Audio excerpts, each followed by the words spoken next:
Constitución Política del Perú de 1867.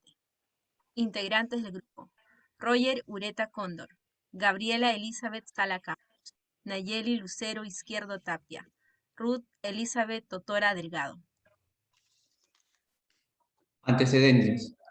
Tras culminar con el golpe de Estado llevado a cabo por el coronel Mariano Ignacio Prado, este convocó mediante un decreto a elecciones presidenciales, a la vez para un Congreso Constitucional el 28 de julio de 1866, el cual se instaló la Asamblea el 15 de enero de 1867.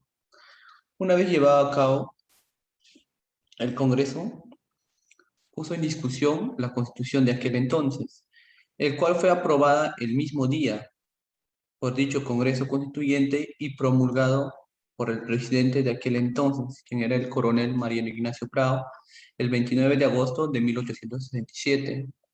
Esta Constitución Política de 1867 fue la octava Carta Magna de nuestro Estado peruano.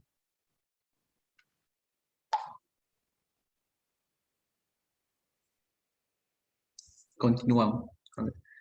Aspectos relevantes. Los aspectos más relevantes que encontramos dentro de dicha Constitución son que frente a los abusos o excesos de la libertad de expresión, la ley solo protegía el honor de los particulares. Por otro lado, se estableció el sistema de cámaras únicas, dejando a un lado lo que es la bicameralidad, como también se abolió definitivamente la pena de muerte, el cual le caracteriza a esta Constitución como una Constitución abolista, ya que se asimila demasiado a la Constitución de 1856. Como también el Poder Ejecutivo quedó excluido de toda intervención en los nombramientos de magistrados del Poder Judicial, ya que dicha facultad fue otorgada al Congreso. Por otro lado, se fijó la edad mínima para ser presidente de la República, el cual se estableció en 35 años. Como también se otorgaron derechos humanos a los peruanos de nacimiento, a los extranjeros que hubieran residido en el país desde la Guerra de la Independencia o a quienes también hayan estado presentes dentro del trance de dicha Constitución. Y por otro lado, para ser diputado no se especificó la edad mínima, simplemente bastaba con la calidad de ciudadano. En aquel entonces, dicha calidad de ciudadano se adquiría a los 21 años. Como también para la reforma constitucional se exigió 3 legislaturas.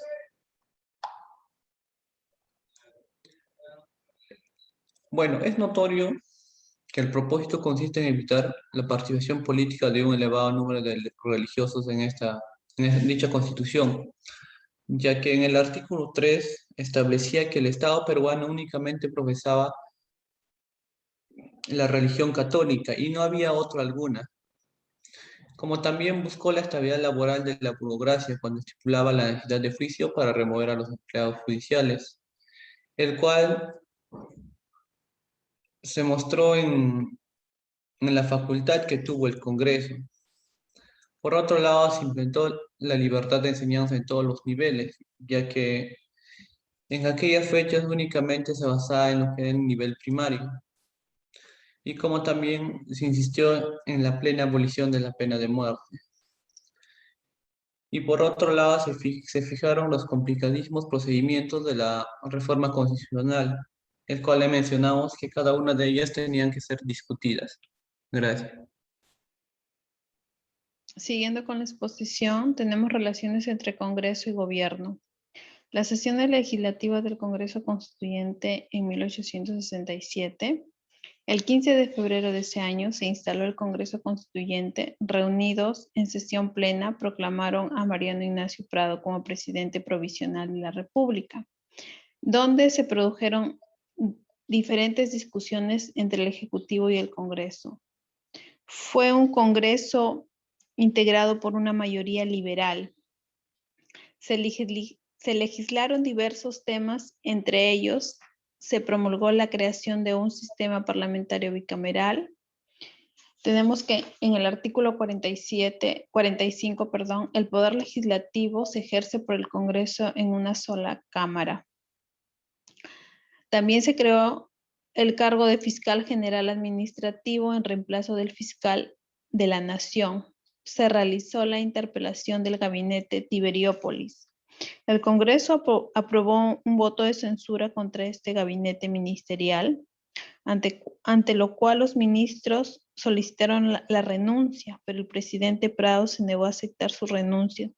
Entonces el Congreso aprobó una ley que prohibía al presidente despachar con ministros censurados, ley que fue elevada a la categoría de precepto en la nueva Constitución. El Congreso realizó una votación de censura del gabinete, obteniendo 38 votos a favor y 31 en contra. Por primera vez, un gabinete ministerial era derribado por el Parlamento y el gabinete solo duró un mes. Tal como podemos observar, el ambiente político para ese año no era uno de los mejores. Las críticas y los ataques al gobierno de Prado y a la nueva Constitución de 1867 eran motivo de discusión. Continuando, se retiró la figura del presidente de la República y se le asignó al presidente del Consejo de Ministros las responsabilidades de gobierno.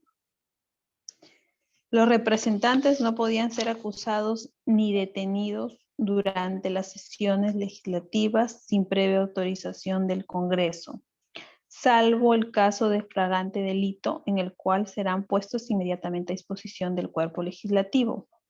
Los parlamentarios no podrían ser arrestados ni denunciados en el periodo de sesiones del Congreso, sin autorización previa del Supremo Tribunal de Justicia, a excepción de que estos padres de la patria sean encontrados en el delito de flagrante. De ser el caso, serán puestos a la orden de la Corte Suprema para el seguimiento de ley correspondiente.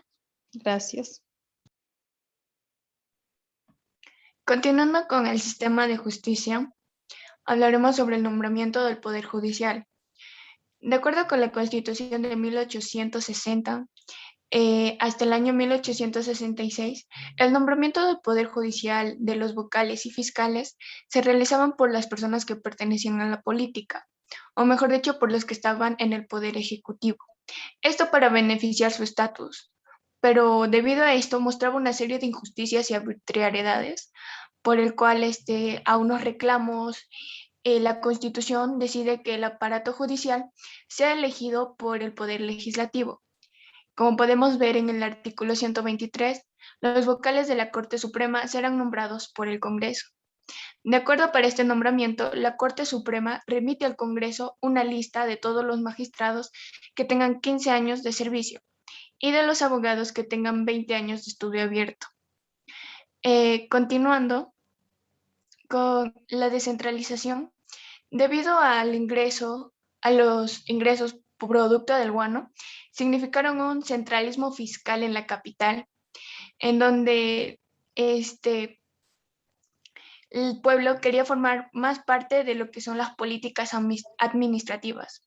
De acuerdo a ello, se crea el artículo 100, en el que para la ejecución de las leyes, el cumplimiento de las sentencias judiciales y la conservación del orden público es que se empiezan a nombrar prefectos en los departamentos, subprefectos en las provincias, gobernadores en los distritos y tenientes gobernadores donde fuese necesario. Con respecto al artículo 122, nos habla más acerca de lo que es la Corte Suprema de la Justicia, la cual está en la capital. De los demás siguen los departamentos, lo que es las cortes superiores. En las provincias se encuentran los jueces de primera instancia y en los demás poblados se encuentran los juzgados de paz. Con ello, vemos acá un organigrama que nos habla de la presidencia de la Corte Superior, que está dada por la Sala Plena, seguida del Consejo Ejecutivo Distrital. Consecutivamente a ello sigue la Oficina o Gerencia de Administración Distrital, las salas superiores especializadas y mixtas, los juzgados especializados y mixtos, seguidos de los juzgados de paz letrados y juzgados de paz. Proceso constitucional. Nuestro Perú está basado en respecto a la Constitución, leyes y decretos. Si estos se vulneraran, tenemos las garantías constitucionales, las cuales son mecanismos que nos van a permitir solucionar estos conflictos mediante lo que viene a ser el proceso de acción popular. Según la Constitución de 1867, en su artículo 128, nos dice, producen acción popular contra los magistrados y jueces en cuanto a la prevaricación, el cohecho, la abreviación de las formas judiciales.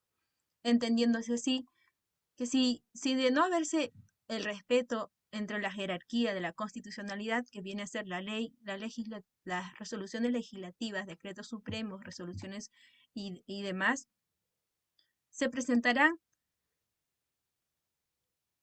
las garantías constitucionales. Por ello presentamos lo que viene a ser el proceso de acción popular. ¿En qué consiste?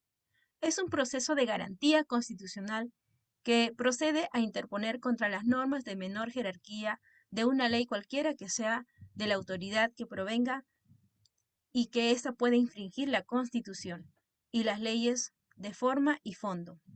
¿Cuál es su finalidad? Es servir de instrumento para el control jurisdiccional, de la cual la constitucionalidad y la legalidad de los reglamentos, normas administrativas, resoluciones y decretos de carácter general.